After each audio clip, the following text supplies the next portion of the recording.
আনন্দপুরে অগ্নিকাণ্ডের ঘটনায় লাফিয়ে লাফিয়ে বাড়ছে মৃতের সংখ্যা। এখনো পর্যন্ত মৃত্যু হয়েছে 21 জনের। পুলিশের খাতায় নিখোঁজ আরো বহু মানুষ। সংখ্যাটা 12। উদ্ধার হওয়া 21 জনের দেহাংশের ডিএনএ পরীক্ষা হতে পারে আজ, এমনটাই জানা যাচ্ছে। দুপুরে ঘটনাস্থলে যাওয়ার কথা রয়েছে রাজ্যের বিরোধী দলনেতা শুভেন্দু অধিকারী। সকালে এলাকায় আনা হতে পারে জেসিবিও। প্লাস্টিক ফুলের ভস্মীভূত গোদামে বুমড়ে মুচড়ে যাওয়া টিনের শেড উপড়ে ফেলে খোঁজাখুঁজি চলতে পারে নিখোঁজদের, এমনটাই জানা যাচ্ছে। ভয়ঙ্কর সেই অগ্নিকাণ্ডের ঘটনা। এখনো পর্যন্ত 21 জনের মৃত্যুর খবর পাওয়া গিয়েছে, 12 জন নিখোঁজ রয়েছেন। আরো বিস্তারিত আপডেট নেব। সরাসরি আমার সঙ্গে রয়েছেন ঘটনাস্থল থেকে প্রতিনিধি অয়ন ঘোষাল। অয়ন, এই মুহূর্তে কি আপডেট রয়েছে? যেমনটা জানতে পারছি, বিরোধী দলনেতা যাবেন জেসিবি দিয়ে, সেখানে যেই জায়গাগুলো পুড়ে খাক হয়ে গেছে সেগুলোকে সরানো হবে। আরো মৃতের সংখ্যা বাড়ার সম্ভাবনা তো থাকছেই অয়ন।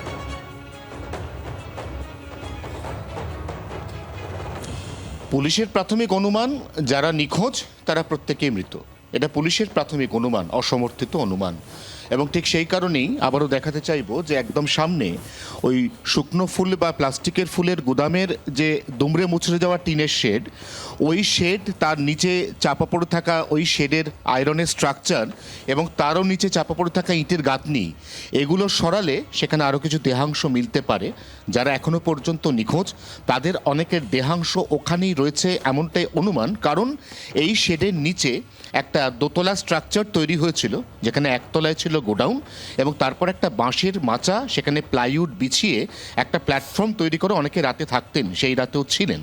এবং যারা নিখোঁজ তাদের মধ্যে অনেকে ওই নির্দিষ্ট গোদামের মধ্যেই ছিলেন বলে এখনো পর্যন্ত পুলিশ মনে করছে।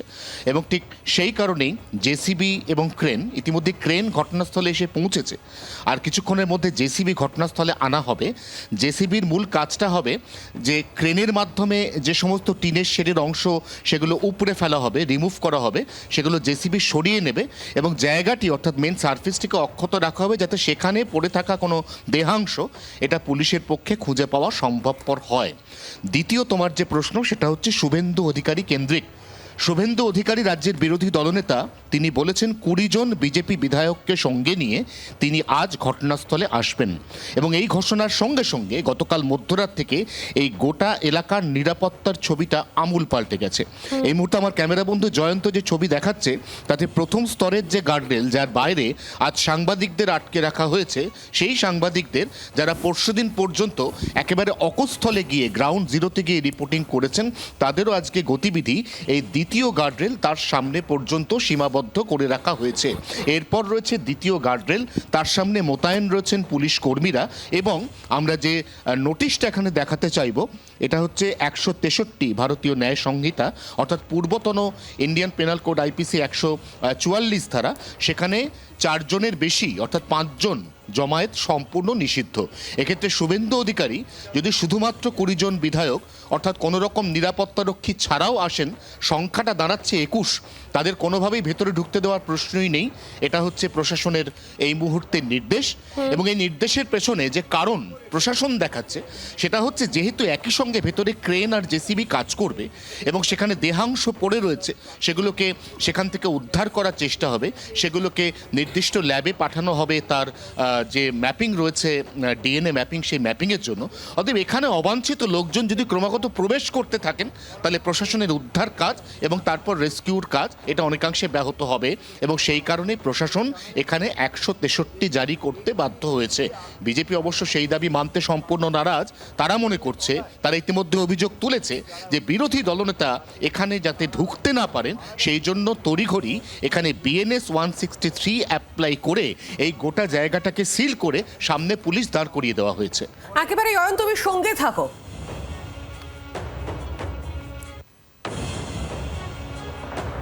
আগুনে মৃত্যু মিছিল তুঙ্গে, এই নিয়ে রাজনীতি। আনন্দপুরে প্রশাসন বিজেপির সংঘাত। আজ আনন্দপুরে যাচ্ছেন রাজ্যের বিরোধী দলনেতা শুভেন্দু অধিকারী, 20 জন বিজেপি বিধায়ককে নিয়ে তারই প্রতিবাদ মিছিল। এবং কাল রাতে আনন্দপুরে 163 ধারা জারি করেছে প্রশাসন। তাহলে বিরোধী দলনেতাকে আটকাতেই কি পদক্ষেপ? এমনই প্রশ্ন কিন্তু তোলা হচ্ছে বিজেপির তরফ থেকে।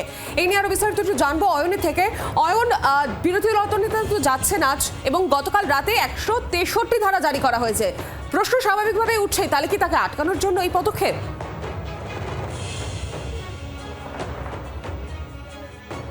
শুধুমাত্র এখানে যে ব্যারিকেড দিয়ে 163 নোটিশ টাঙানো হয়েছে তা নয়, সামনে এমনভাবে দমকলের গাড়ি দাঁড় করিয়ে দেওয়া হয়েছে যাতে কিন্তু এখানে ভেতরে ঢোকার যে রাস্তা, অন্তত গাড়ি প্রবেশ, গাড়ি চলাচলের যে রাস্তা, এই রাস্তাকে সম্পূর্ণ এখানে আটকে দেওয়া হয়েছে।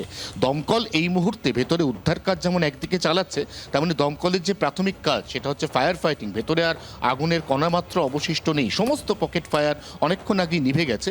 এবং তার পাশাপাশি আমরা যে কথা বলছিলাম সেটা হচ্ছে দমকলের গাড়ি এবং তার পাশে দাঁড়িয়ে থাকা একটি ট্রাক, যে ট্রাকটি মডার্ন ডেকোরেটার্স, তার সামনে লেখাও আছে মডার্ন ডেকোরেটার্স, তার ঠিক সামনে আমরা ইতিমধ্যেই দেখতে পাচ্ছি ক্রেন এনে রাখা হয়েছে। অর্থাৎ এই গোটা রাস্তাটা, এই রাস্তাটায় শুভেন্দু অধিকারী আসার অনেকক্ষণ আগে থেকেই কিন্তু একেবারে কাতারে কাতারে পুলিশ মোতায়েন থাকবে, যাতে কোনোভাবেই বিরোধী দলনেতা এবং তার সঙ্গের 20 জন বিধায়ক ঘটনাস্থল তো দূরের কথা, তার ধারে কাছ পর্যন্ত আসতে না পারেন। এবং এক্ষেত্রে আবারও বলছি, প্রশাসনের যুক্তি, তারা বিরোধী দলনেতার আসা উপলক্ষে এই গোটা জায়গাটা এভাবে সিল করেননি।